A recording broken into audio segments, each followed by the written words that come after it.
बुद्धिमान व्यक्ति और 19 भेड़ों के बंटवारे की कहानी। एक गांव में एक बुद्धिमान व्यक्ति रहता था। उसके पास 19 भेड़ें थी। एक दिन उसकी मृत्यु हो गई। मृत्यु के बाद वसीयत पढ़ी गई।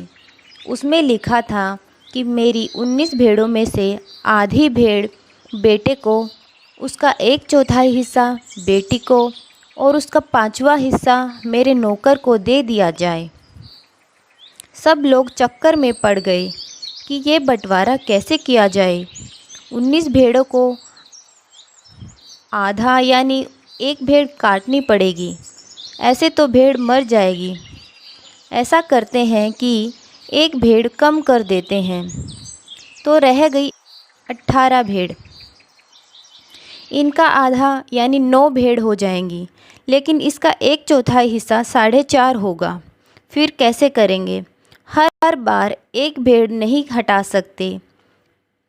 सब बहुत उलझन में पड़ गए। बंटवारा हो तो कैसे? फिर एक पास के गांव से एक बुद्धिमान व्यक्ति को बुलाया गया। वह बुद्धिमान व्यक्ति एक भेड़ के साथ आया, समस्या सुनी और थोड़ा सोचकर बोला, मेरी भेड़ को भी इन में शामिल कर लो। सब सोचने लगे कि ये कहाँ का बुद्धिमान व्यक्ति है। ये तो अपनी ही भेड़ दे रहा है। एक तो पहले वो मूर्ख था जो ऐसी वसीयत बना कर गया, एक ये मूर्ख आ गया जो कह रहा है कि मेरी भेड़ को भी शामिल कर लो और बंटवारा करो। फिर एक व्यक्ति ने कहा, बात मान लेते हैं। बात मानने के सिवाय हमारे पास और क्या हल है? देख लेते हैं कैसे होगा बंटवारा। अब 19 और 1 20 भेड़ हो गई थी। तो बुद्धिमान व्यक्ति ने कहा, 20 का आधा होता है 10 भेड़, तो ये रही बेटे की 10 भेड़। 20 का 1/4 होता है 5 भेड़, तो बेटी को उसने 5 भेड़ दे दी। और 20 का 5वां हिस्सा होता है 4 भेड़, तो ये रही नौकर की 4 भेड़।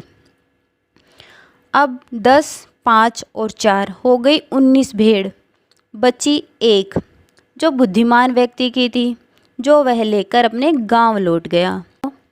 हम सब के जीवन में 5 ज्ञान इंद्रियां, 5 कर्म इंद्रियां, 5 प्राण और 4 अंतःकरण चतुष्टय यानी मन, बुद्धि, चित्त और अहंकार, कुल मिलाकर 19 भेड़ होती हैं।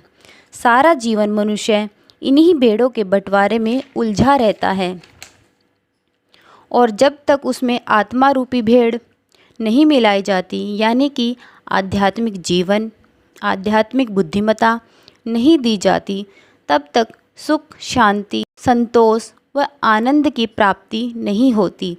तो फ्रेंड्स, अगर आपको हमारी यह स्टोरी पसंद आई हो तो प्लीज़ लाइक कीजिए, और ऐसी ही प्रेरणादायक स्टोरी सुनने के लिए हमारे चैनल पंचतंत्र की कहानियाँ को सब्सक्राइब करें। Thanks for watching.